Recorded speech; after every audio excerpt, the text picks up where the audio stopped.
लेकिन प्रेम की कामना हो तो श्री जगन्नाथ जी को प्रणाम करो।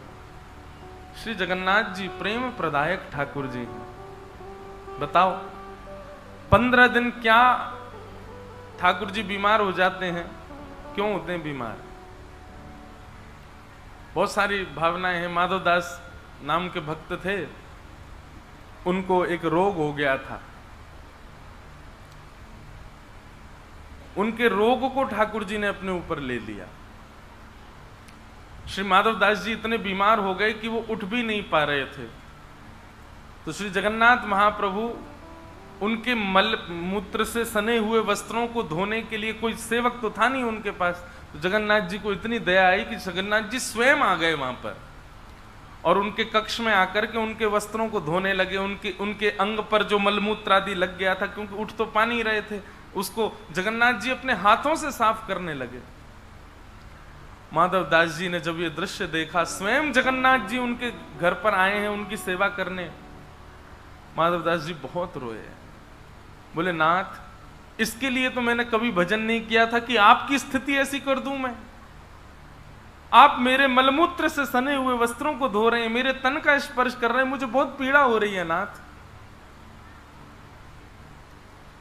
ठाकुर जी बोले आप भक्त लोग हमारी इतनी सेवा करते हैं, अगर हम आपकी थोड़ी बहुत कर दें तो इसमें क्या बुराई?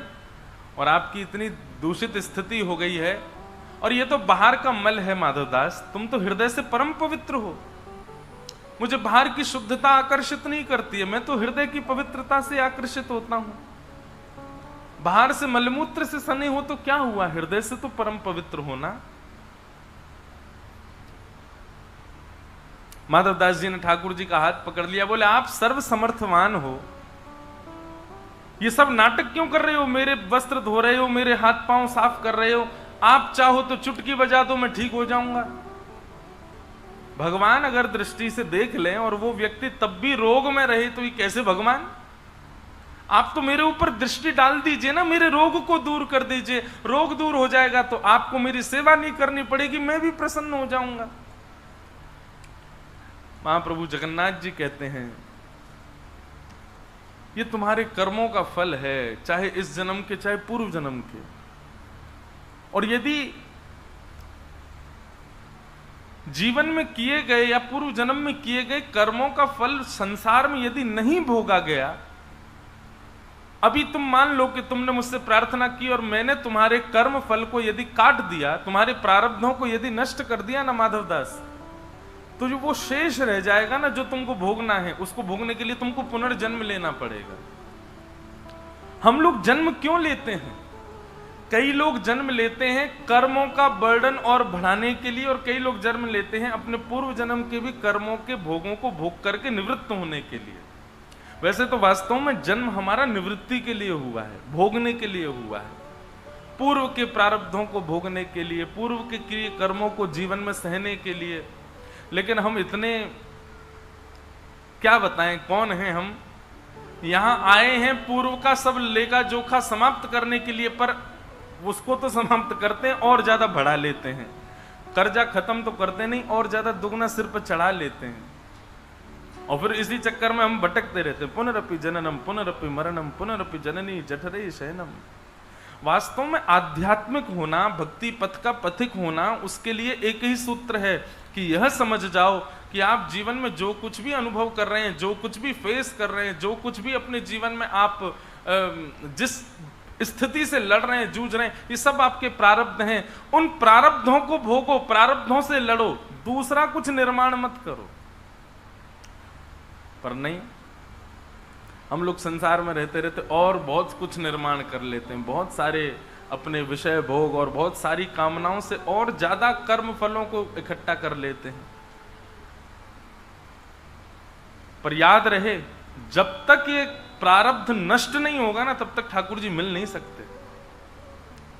माधवदास जी से भगवान बोले तुमको ये रोग इसलिए हुआ क्योंकि ये तुम्हारे पूर्व जन्म का प्रारब्ध है, और कहीं मैंने चुटकी बजा के इसको नष्ट कर दिया तो ये भोगा तो है नहीं तुमने, नष्ट हो गया। और नहीं भोगोगे तो भोगने के लिए दोबारा तुमको जन्म लेना पड़ेगा।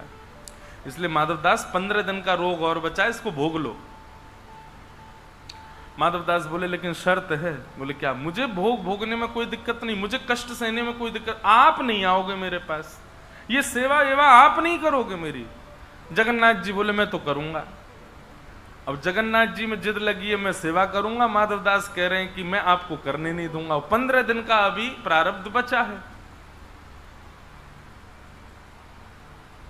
माधवदास जी बोले नहीं प्रभु, आपको मैं सेवा नहीं करने दूंगा। तो भगवान बोले ठीक है, हम पर एक उपाय और है, वो हम कर देते हैं। तो माधवदास जी बोले क्या उपाय है? बोले यहां नहीं, श्री मंदिर में जाके करेंगे, तुम ठीक भी हो जाओगे और हमको सेवा में भी नहीं आना पड़ेगा। माधवदास जी बोले ठीक है। अब माधवदास जी को पता नहीं था ये क्या करने वाले हैं।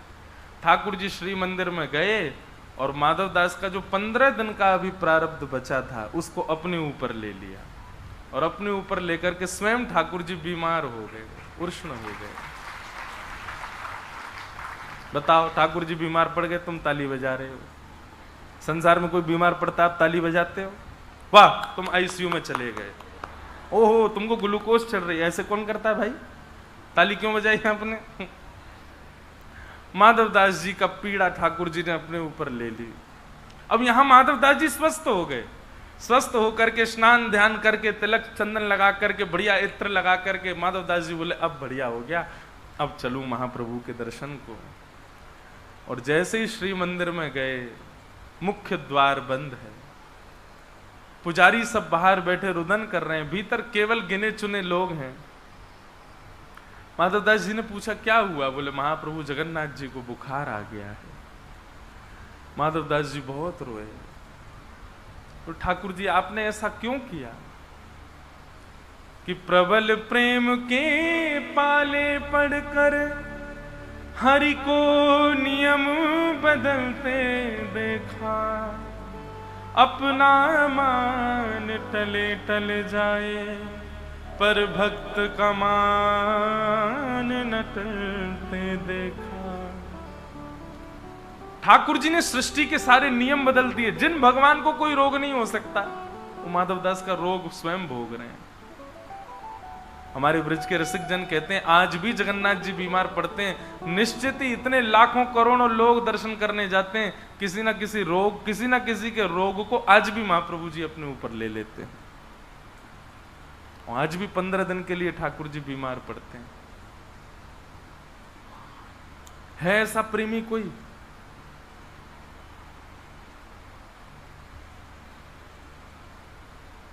हमको कोई रोग हो जाए, कितना भी बड़ा प्रेम करने वाला व्यक्ति रोग लेगा हमारा? कभी नहीं ले सकता। कोरोना हो गया था, लोग बाग बच करके भागते थे, बोले हमको नहीं हो जाए कहीं इससे। लेकिन ये तो केवल प्रेम में ही हो सकता है, ये केवल महाप्रभु जगन्नाथ जी का ही। इसीलिए मैं कहता हूं प्रेम के अधिकारी केवल ठाकुर जी, क्योंकि उन जैसा कोई कर ही नहीं सकता। सबके रोगों को अपने ऊपर धारण कर लिया, और 15 दिन में महाराज इतने व्याकुल तो दर्शनार्थी नहीं होते जगन्नाथ जी के लिए, जितने व्याकुल जगन्नाथ जी हो जाते हैं। दर्शनार्थी इतने व्याकुल नहीं होते, जगन्नाथ जी इतने ज्यादा व्याकुल हो जाते हैं कि मैंने इतने दिन हो गए, 15 दिन हो गए अपने वैष्णव देखे नहीं।